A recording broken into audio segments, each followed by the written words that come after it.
नेपाल में क्षेत्रीय 16.6% हैं। ब्राह्मण और क्षेत्रीय को ही नेपाल में खस आर्य कहा जाता है। नेपाल में खस आर्य की कुल आबादी करीब 29% है। नेपाल के मौजूदा लोकतंत्र को देखें तो सभी उच्च पदों पर ब्राह्मण हैं। नेपाल के प्रधानमंत्री पुष्प कमल दाहाल। आज हमारे पास एक रिपोर्ट है और इस रिपोर्ट के बारे में रिएक्शन देंगे। वैसे अगर हम इस टाइम पे नेपाल के नए प्राइम मिनिस्टर को देखें जो 4-5 महीने पहले आ चुके हैं, तो इनके कास्ट के बारे में और नेपाल के कुछ कास्टों के बारे में बात की जा रही है। नेपाल के कास्ट सिस्टम के बारे में इंडियन मीडिया यानी हिंदी न्यूज का एक रिपोर्ट है जो BBC इंडिया ने बनाया है और इसके बारे में हम बात करेंगे। तो आइए जानते हैं इस रिपोर्ट को और देखते हैं कि इंडियन मीडिया नेपाल की कास्ट के बारे में, नेपाल के नए प्राइम मिनिस्टर की कास्ट के बारे में क्या बात करता है। आइए स्टार्ट करते हैं।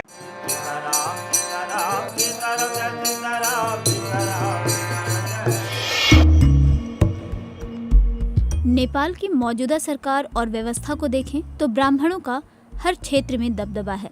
नेपाल में ब्राह्मण को बाहुन कहते हैं। ऐसा तब है जब नेपाल में ब्राह्मणों की आबादी महज 12.2% है। ये नेपाल के पहाड़ी ब्राह्मण हैं और हर क्षेत्र में इन्हीं का दबदबा है। नेपाल में सबसे बड़ा जाति समूह है क्षेत्रीय, यानी भारत में जिन्हें क्षत्रिय या राजपूत कहा जाता है। नेपाल में क्षेत्रीय 16.6% हैं। ब्राह्मण और क्षेत्रीय को ही नेपाल में खस आर्य कहा जाता है।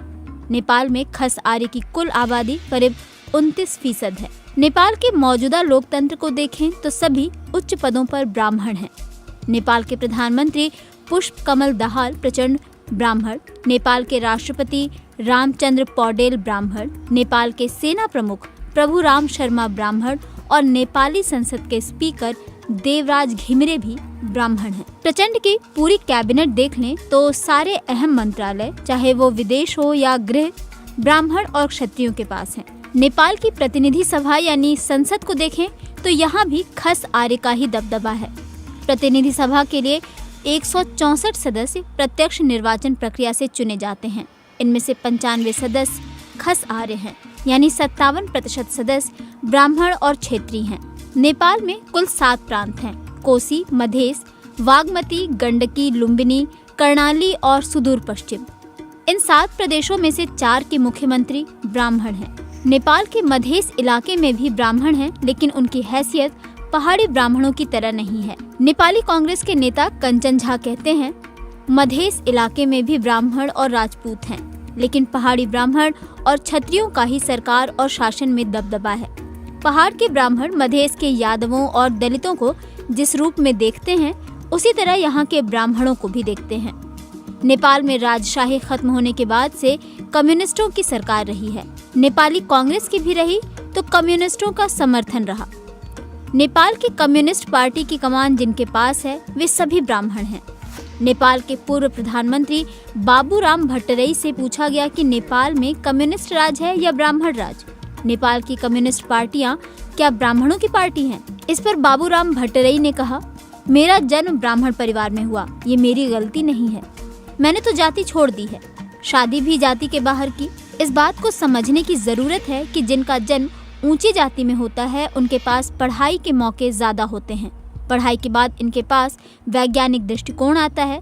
किसी भी क्रांतिकारी आंदोलन का नेतृत्व भी यही करते हैं। आहुति नेपाल के जाने माने कवि और दलित चिंतक हैं। वो वैज्ञानिक समाजवादी कम्युनिस्ट पार्टी के प्रमुख हैं। आहुति नेपाल में ब्राह्मणों के वर्चस्व के पीछे वैचारिक जड़ता को अहम कारण मानते हैं। वो कहते हैं, नेपाल में दलाल पूंजीवाद आया, यहाँ तो अपना कोई पूंजीपति भी नहीं है। भारत से पूंजीवाद नेपाल में बहुराष्ट्रीय कंपनियों की दलाली के रूप में आया। जिस तरह से भारत में औद्योगिक और प्रगतिशील पूंजीवाद नहीं था, उसी तरह से नेपाल में पूंजीवाद दलाली के रूप में आया। इस पूंजीवाद के पास जाति से लड़ने के लिए कोई दर्शन नहीं था। मुझे इस मामले में आम्बेडकर की समझ पर भी शक होता है।